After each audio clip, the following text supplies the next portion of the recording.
Dobro veče, Banja Luko, kažemo dobro veče i Slobodnoj Republici Srpskoj.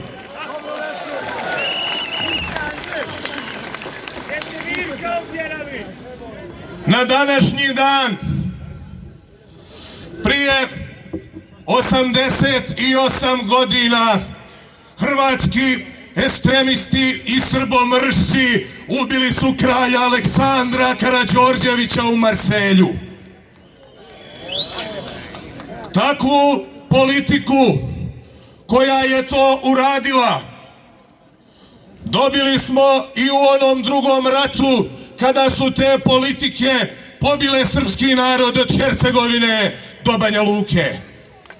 Takva politika je zakucala na naša vrata i 92. od Sjekovca do Maestrala. Takvu politiku i one koji podržavaju i belježavaju to dane, on je ugostio u Bakincima i to mu ne možemo oprostiti.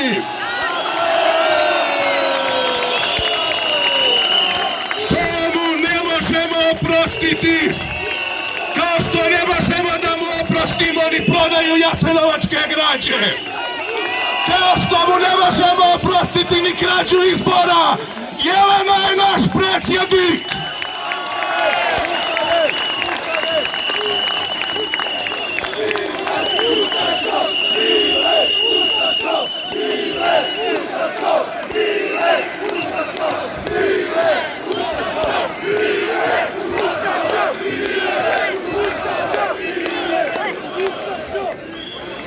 Večeras smo ovdje da odbranimo volju naroda.